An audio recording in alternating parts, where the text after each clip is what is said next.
America में फिर से एक बार डेमोक्रेट्स और रिपब्लिकन्स में राजनीतिक लड़ाई ठन गई है।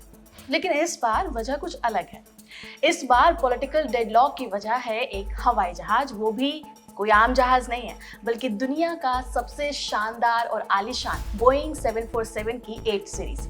हाल ही में अमेरिका के राष्ट्रपति डोनाल्ड ट्रंप ने एक सोशल मीडिया पोस्ट के जरिए जानकारी दी कि कतर का शाही परिवार उन्हें बोइंग 747 की 8 सीरीज गिफ्ट के तौर पर दे रहा है। तो चलिए आपको बताते हैं ट्रंप की नई सवारी में क्या है खास। नमस्कार, मैं हूं डिम्पिका और आप देख रहे हैं खबर गांव। दरअसल जिस विमान की बात हो रही है वो कोई आम प्राइवेट जेट नहीं है, बल्कि एक फ्लाइंग पैलेस है, यानी कि उड़ता फिरता महल। बोइंग 747 का 8th मॉडल, जिसे खास तौर पर कतर की एलीट फैमिलीज यानी कि जिन्हें the great sheikhs of Arab world कहा जाता है, उनके लिए डिजाइन किया गया था। इसमें सोने के लैंप हैं, महंगे इंटीरियर्स हैं, प्रेसिडेंशियल ट्रैवल से कहीं ज्यादा फैसिलिटीज हैं और इसकी कीमत लगभग $400 मिलियन से भी ज्यादा है, यानी कि करीब 3300 करोड़ रुपए। 747 की 8 सीरीज एक ऐसा हवाई जहाज है जो तकनीक, पर्यावरण और सुविधाओं के मामले में सब पर भारी है। इसी वजह से इसे मॉडर्न एरोस्पेस इंजीनियरिंग की एक मिसाल माना जाता है। इसका पायलट कॉमनैलिटी सिस्टम बोइंग के दूसरे ट्विन आइन प्लेन से काफी हद तक मेल खाता है। लबोलुबाब ये कि 747 उड़ाने वाले पायलट बिना किसी एडिशनल ट्रेनिंग के 747 की 8 सीरीज को भी आराम से उड़ा सकते हैं। 747 की 8 सीरीज का विंग डिजाइन भी सबसे मॉडर्न है, जिसमें बेहतर एरोडायनेमिक्स, ज्यादा फ्यूल स्टोरेज और पीसफुल उड़ान शामिल है। इतना ही नहीं, बल्कि इसकी क्रूजिंग स्पीड 1060 किलोमीटर प्रति घंटा है, यानी कि वो एवरेज स्पीड जिस पर कोई विमान अपनी चढ़ाई पूरी करने के बाद उड़ता है। आमतौर पर किसी प्लेन जैसे कि Indigo, air India, spice jet की क्रूजिंग स्पीड लगभग 800 से 900 किलोमीटर प्रति घंटा होती है। क्रूजिंग स्पीड पर ट्रैवल एक्सपीरियंस इसलिए डिपेंड करता है क्योंकि यही वो स्टेबल और इकोनॉमिकल स्पीड होती है जिस पर कोई भी विमान लॉन्ग डिस्टेंस तक स्मूथ, कम नॉइज और कम टर्बुलेंस के साथ होता है। इस प्लेन में ऐसे खास पंख भी लगे हैं जो टेक ऑफ, लैंडिंग और उड़ते समय इसे बैलेंस्ड बनाए रखते हैं। इनमें इनबोर्ड डबल स्लॉटेड फ्लैप्स, यानी कि पंखों के अंदर की तरफ 2 हिस्सों में खुलने वाले हिस्से जो टेक ऑफ और लैंडिंग में मदद करते हैं। आउटबोर्ड सिंगल स्लॉटेड फ्लैप्स, जिससे प्लेन धीरे और सेफली उतरता है, और रेग्ड विंग टिप्स, जिसकी मदद से हवा में उड़ान के समय ईंधन की बचत होती है। तो कुल मिलाकर ये सब मिलकर प्लेन को भारी वजन के साथ भी आराम से उड़ने और उतरने में मदद करते हैं। इनके हाई लिफ्ट ग्रैब क्रूडर्स फ्लैप्स भी टेक ऑफ के दौरान भारी वजन उठाने की कैपेसिटी को सपोर्ट करते हैं। इसकी खूबियों में थोड़ा और डिटेल में जानेंगे तो हमें पता चलता है कि 747 की 8 सीरीज में इस्तेमाल की गई नई मटेरियल टेक्नोलॉजी जैसे कि ग्रेफाइट कंपोजिट्स और एडवांस्ड एल्यूमिनियम अलॉय इसे ना सिर्फ हल्का बनाते हैं, बल्कि इसे जंग यानी कि रस्टिंग और डैमेज से भी बचाने का काम करते हैं।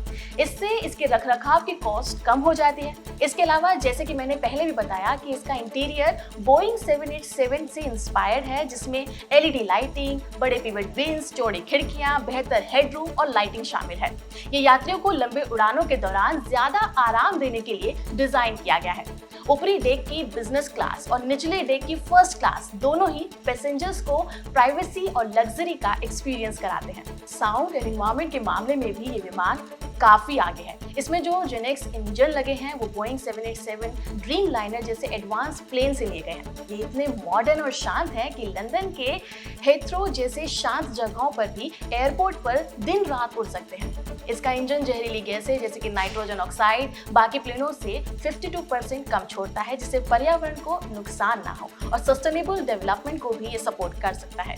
इसके अलावा इसमें बेहतरीन सुरक्षा के फीचर्स हैं जैसे कि न्यूक्लियर अटैक से सुरक्षा, मिसाइल डिफेंस सिस्टम और बेहतर सैटेलाइट कम्युनिकेशन, जिससे राष्ट्रपति कहीं भी, कभी भी और किसी भी समय संपर्क कर सकते हैं। साफ है कि बोइंग 747 की 8 सीरीज अमेरिका के साथ साथ इन्हीं वजहों से दुनिया भर में चर्चा का केंद्र बना हुआ है। इससे पहले पुराना एयरफोर्स 1 यानी कि बोइंग 747-200B 1970 के दशक में डिजाइन किया गया था, और तब ये एक अद्वितीय विमान था जो राष्ट्रपति को सुरक्षा और आराम देता था। हालांकि इसके तकनीकी सिस्टम जो है वो अब पुराने हो चुके थे और इसकी स्पीड और फ्यूल कैपेसिटी भी लिमिटेड होने की वजह से लंबी दूरी की यात्रा में परेशानी हो सकती थी। दूसरी तरफ नया एयरफोर्स वन यानी कि बोइंग 747 की 8 सीरीज पूरी तरह से एडवांस्ड टेक्नोलॉजी पर बेस्ड है।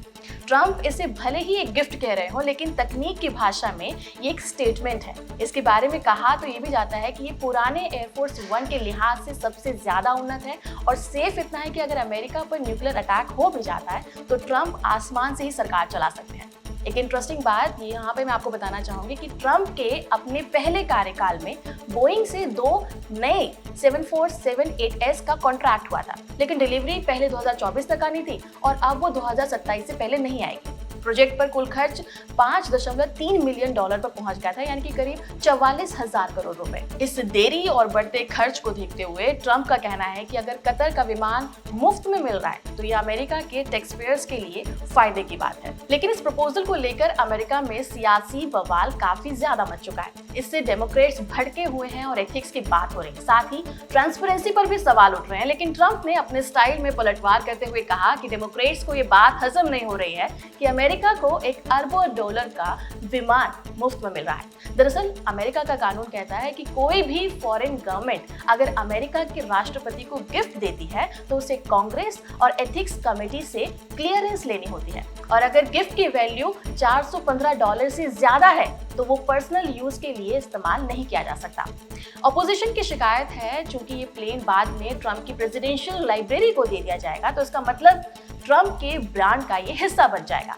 यहाँ आपके लिए जानना जरूरी है कि अमेरिका में प्रेसिडेंशियल लाइब्रेरी प्राइवेट एंटिटीज होती है, लेकिन इन्हें फंडिंग जो मिलती है वो जनता और गवर्नमेंट से मिलती है। इस पर भी पहले कई बार विवाद हो चुका है, खासकर जब ओबामा की लाइब्रेरी पर करोड़ों खर्च हुए थे। डेमोक्रेटिक पार्टी इसे सीधा साधा फॉरेन इन्फ्लुएंस का केस बता रही है। हालांकि व्हाइट हाउस का कहना है कि इस गिफ्ट देने का प्रोसेस पूरी तरह से ट्रांसपेरेंट रहेगा और अमेरिकी कानूनों के मुताबिक ही इसे एक्सेप्ट किया जाएगा। और वहीं दूसरी ओर कतर की सरकार ने भी ये बात साफ की है कि अभी तक कोई भी अंतिम फैसला नहीं हुआ है। इसका मतलब ये है कि कतर इस डील को अभी पब्लिकली ऑन नहीं कर रहा है, शायद इसलिए क्योंकि उसे भी पता है कि मामला दिखावे का नहीं बल्कि डिप्लोमेटिक गेम का है। सवाल है कि एक देश जिसने लोकतंत्र को दुनिया भर में एक्सपोर्ट किया, अब वो खुद क्या एक अरब शाही परिवार के गिफ्ट पॉलिटिक्स में उलझ गया है, या ये सिर्फ ट्रंप स्टाइल की एक और हाई प्रोफाइल डील है? आपका इस पर क्या कहना है? हमें कमेंट सेक्शन में जरूर बताएं। नमस्कार।